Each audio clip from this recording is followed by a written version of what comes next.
नमस्कार। क्या हो अगर किसी की आर्थिक क्षमता को अनलॉक करने की चाबी स्प्रेडशीट में नहीं बल्कि सितारों में छिपी हो? आज हम पारंपरिक सलाह से जरा हटकर वैदिक ज्योतिष के प्राचीन ज्ञान को खंगालेंगे और देखेंगे कि ये व्यक्तिगत फाइनेंस पर क्या अनोखा नजरिया पेश करता है। ये एक जाना पहचाना एहसास है ना? इंसान कड़ी मेहनत करता है, सब कुछ सही करता है, लेकिन बैंक खाता है कि बस बढ़ता ही नहीं। इसी को कहते हैं छेद वाली जेब का सिंड्रोम।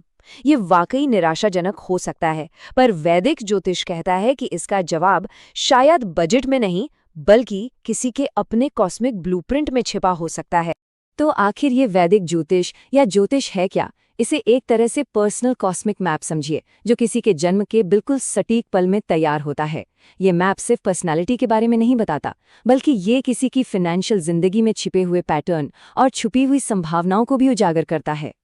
और यहीं से ये मामला और भी दिलचस्प हो जाता है। देखिए, वैदिक ज्योतिष कोई गोलमोल बात नहीं करता। ये असल में जन्म कुंडली में उन खास जगहों की ओर इशारा करता है जो सीधे सीधे धन से जुड़े हैं। इन्हें भाव या हाउसेस कहा जाता है, और ग्रहों के जो विशेष संयोग बनते हैं उन्हें योग के नाम से जाना जाता है। चलिए देखते हैं ये काम कैसे करता है। तो मुख्य रूप से 3 मनी हाउस होते हैं। दूसरा भाव है तिजोरी, मतलब जो पैसा जमा किया जाता है, जो बचत होती है।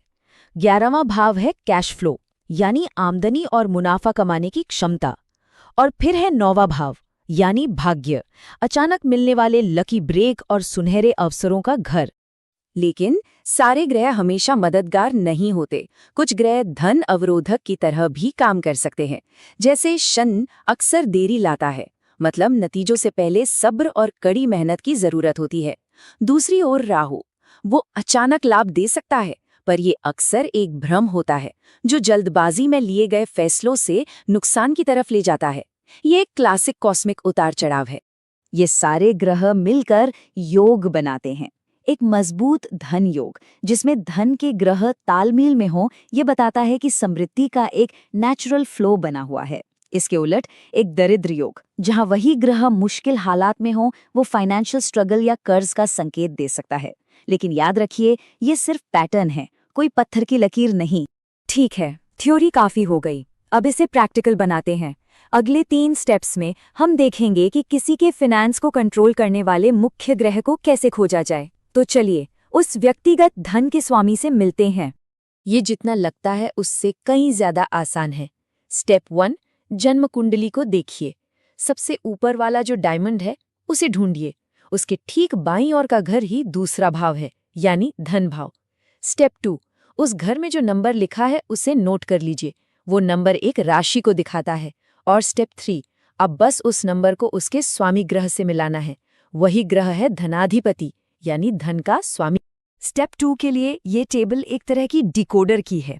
दूसरे भाव से जो नंबर मिला उसे इस टेबल में खोजकर उससे जुड़ी राशि का पता लगाया जा सकता है। मान लीजिए अगर नंबर 5 था तो दूसरे भाव की राशि हुई सिंह। और ये रहा आखिरी कदम। जो राशि अभी मिली उसे इस टेबल में ढूंढिए और उसके स्वामी ग्रह का पता लगाइए। तो लीजिए, धन के स्वामी की पहचान हो गई। जैसे अगर राशि सिंह थी तो धन के स्वामी हुए सूर्य। अब जब धन के स्वामी ग्रह का पता चल गया है, तो अगला कदम है उसकी एनर्जी के साथ पॉजिटिव तरीके से जुड़ना और उसे एक्टिवेट करना। ज्योतिष में इन तरीकों को उपाय कहा जाता है, और इन्हें फाइनेंशियल फ्लो को बेहतर बनाने में मदद के लिए डिजाइन किया गया है। हर ग्रह अलग अलग कामों, रंगों और दिनों से प्रभावित होता है। मिसाल के तौर पर, अगर धन के स्वामी सूर्य हैं, तो रविवार को उगते सूरज को जल चढ़ाने से उनकी एनर्जी मजबूत हो सकती है। और अगर शनि है, तो शनिवार को जरूरतमंदों की मदद करने से उनके प्रभाव को संतुलित करने में मदद मिलती है। यहाँ हर ग्रह के लिए एक सरल उपाय मिल सकता है। इन कामों के अलावा एक बहुत ही शक्तिशाली साउंड टूल भी है, मंत्र। किसी ग्रह के बीज मंत्र का जाप करने को कुछ ऐसा बताया गया है जैसे अपने अंदर के रेडियो को उस ग्रह की फ्रीक्वेंसी पर ट्यून करना।